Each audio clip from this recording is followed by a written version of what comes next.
Hello fellow Star Wars fans, my name is Starrapter and welcome to the channel. In this video we are talking about not one, not two, not three, but 4 Star Wars comics that came out this week. We're starting off with Darth Vader issue number 24. This one's called Old Friends. We have Darth Vader that has been working with Sabe, yes, the handmaiden of Padme from all those years ago. They are working together to topple a Crimson Dawn insurgency on this planet.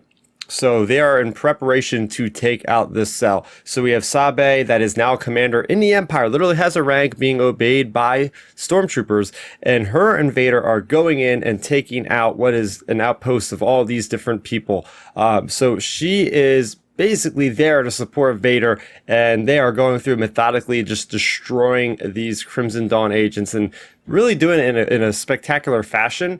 There's tons of battle droids, which is a really cool callback. Not only are there B1s, but there's actually B2 battle droids as well. We see Obi-Wan coming in at the last moment to save Darth Vader, or at least he thinks he's saving Darth Vader. He thinks he's doing him a favor. But remember, Obi-Wan at this point is on some thin ice with Darth Vader because Vader found out he's working for Crimson Dawn, but then Ochi's also saying that he's the double agent and he's still working with Vader, so we don't really know where his allegiances lie. So he's still almost killed by Vader when Vader starts using the Force on him.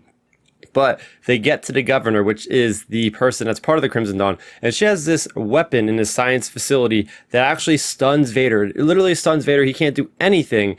And, well, they get away, but, you know, they're going to track them. Sabe is going to track them in the next issue. So breaking down everything we've seen in this, by the end of this issue, we see that Vader is going through some inner turmoil. And we've been seeing this through the entire run of Grey Pac's excellent comics, where he is just trying to figure out, is this a little bit of redemption here? Because Padme says there's still good in him with that recording that was on Polis Massa. So what I like about this issue is it really gets into the nitty-gritty of Vader. We see that there's this planet-killing weapon that this governor's developing that is going to be able to just like kill all life on a planet. He's getting flashbacks to him with Leia at the Death Star, like seeing how all that stuff is going. So we see by the end of this, like the cracks sort of beginning to kind of crack in Vader's armor, as we've been seeing, but now more than ever, because you see that, you know, Padme's in his mind, and he's got the shell built around her, and it's coming crumbling down at this point. So a lot of really kind of spacey, kind of obscure things happening in this issue. But I did very much enjoy it. It's very much an action-heavy issue, and I guess this is the end of the Crimson Reign tie-ins. I guess we're not going to have any more of these like little, you know, one-thirds on the top of the page saying all of that. Next up, we have Doctor Aphra. Now, this is issue number 21. Last we left off was a huge cliffhanger in which Aphra was basically possessed by this thing called the Spark Eternal, which was created by the Ascendant, who are Sith wannabes. They're using technology to mimic the Force. So we pick up in this issue, and, you know, Aphra is literally possessed. She is trying to kill Sana. Sana even shoots her at one point to kind of, you know, calm her down, and she instantly heals herself, basically. So there's a lot going on there. Basically, Sana has to get out of there with Kofan Ferris. They can't take her out. They run away.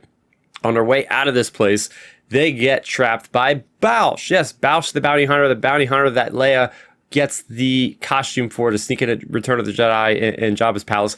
That's the character that is working for Damanatag. So they bring Damanatag, they bring them back to Damanatag, and she gives them a mission to say, go get Aphra back. Because if you get Aphra, not only are you going to get your friend back, but you're going to get something that I want, and that is the Spark Eternal, the whole reason why Dr. Aphra went to that Barleth University in the first place. But what's really neat about this issue is we see at the end of this, she has to get a team. Sana has to get a team. So she goes to all her exes, all these characters from Aphra's past that Aphra is not really on great terms with, thanks to Aphra's sparky attitude, I guess.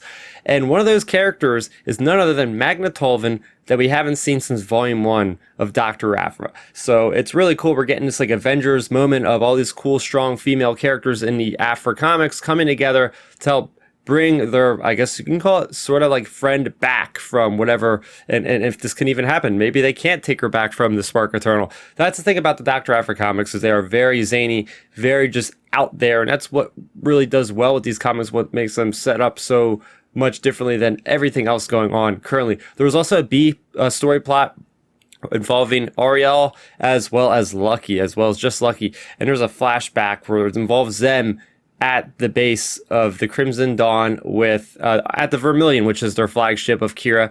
And Qi'ra is getting on the same level as them, as they are both from, you know, the streets. They grew up on the streets, and the sixth kin person took them in. So Aphra, or not Aphra, but Qi'ra could actually relate to them. So I think that's pretty cool how Qi'ra is really a great orator, a great speaker, and she really knows how to get into your head to get your allegiance, because it's like she basically has a really good plan for people like, okay, like the Empire's wronged you, whatever's wronged you out there, I can help. So she's very charismatic in that sense, and that's why she's really building up a lot of these followers.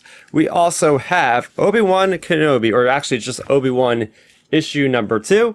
This one we have a story about Obi-Wan and Qui-Gon, but we have that framing device of Ben Kenobi at his hut on Tatooine. He's reminiscing about the shadow and the light. There's a moment where him and Maul are depicted in this issue. It's really beautiful, from Star Wars Rebels, season 3 or season 4. I forget which one. That was cool. But then the crux of the story is Qui-Gon and Obi-Wan investigating this planet where the light has been drained out of the planet. So they're going around investigating. They have to wear these macro binoculars that have these like lights that are embedded into them, modified so they can actually see. Everything about this comic looks really cool because it's very muted in colors. Even their lightsabers are not as bright, which is very interesting. We haven't seen anything quite like that in Star Wars. So they go around and they just basically investigate to find out that there is these miners or these thieves that kind of stole some things and set off a charge in the reactor core of this place, like a photon bomb thing, which pretty much basically made the lights dim completely on that planet. But then there's also a mystery going around of, oh, these people are dying. Why are they dying? What's hunting them? And they end up finding this creature called a Dathil. And a Dathil is kind of like a wolf-like creature that is like sensitive to the sun, that becomes semi-invisible. And it's up to Obi-Wan to kind of like defeat this thing and get the light back to the planet. I'll be honest, this was a little bit far-fetched. I got a little bit bored reading this story. It just didn't engage me as much, but the artwork was really cool. I really did enjoy that. And then we also have Han Solo and Chewbacca issue number 3. And this is the comic series where Han Solo apparently has a father that we didn't know about that is still around prior to A New Hope. So we have Han, we have his so-called father, we have Greedo, all in this mission, and Chewbacca to get the ashes of one of Jabba the Hutt's arch enemies back to him. Takes them to Corellia. They have to get into this locker. Last to be picked up, they got made, and now these guards are coming in to get them from the apartment in which they're going to steal this thing from. So it's all about that zaniness of Han Solo, that flashiness of him just, you know, impromptu coming up with just plans out of the blue to save his own skin. So he gets out of there, they get out of there, but unfortunately there's no ashes in that thing. There's no ashes in the safe, but they get out safely. They are able to trace where they were sold right before they got there to the character that we see in Crimson Reign, and that is the architect herself, Sava Mara Sun. And we find that Han Solo is the one that actually has the genius idea to incriminalize this character by alerting the stormtroopers over there to get her to give up this stuff. And meanwhile, Han sneaks back there and tries to get this thing, and when he gets it, Black Chrysanthemum shows up, and that's where the issue ends. But before that happens, we see that Mari-san interacts with Qi'ra, and Han Solo is looking through these electro binoculars trying to make sure if the coast is clear, but he sees Qi'ra walking away. He can't actually make out that it's Qi'ra, though, so that's the interesting thing. He says, oh, somebody's actually saving her from the stormtroopers. I wonder who did this.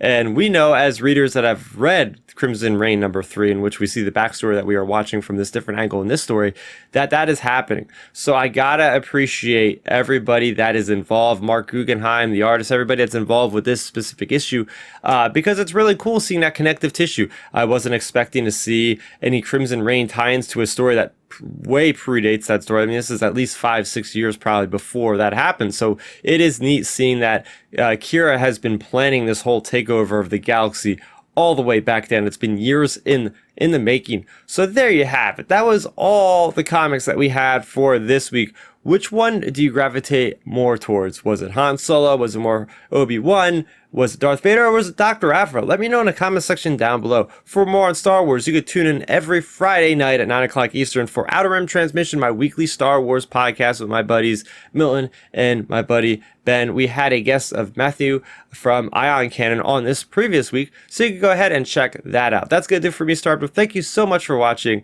and may the Force be with you always. Thanks for checking out the video. Please hit that thumbs up symbol. It helps me know that I'm making content that you guys enjoy. And if you enjoyed this video, I also include 2 videos down below you guys should check out. And please consider subscribing to this channel. It helps support me, and it notifies you guys of when I get new videos up on the channel. You can also contact me on Twitter, Facebook, and Instagram at Starrapter.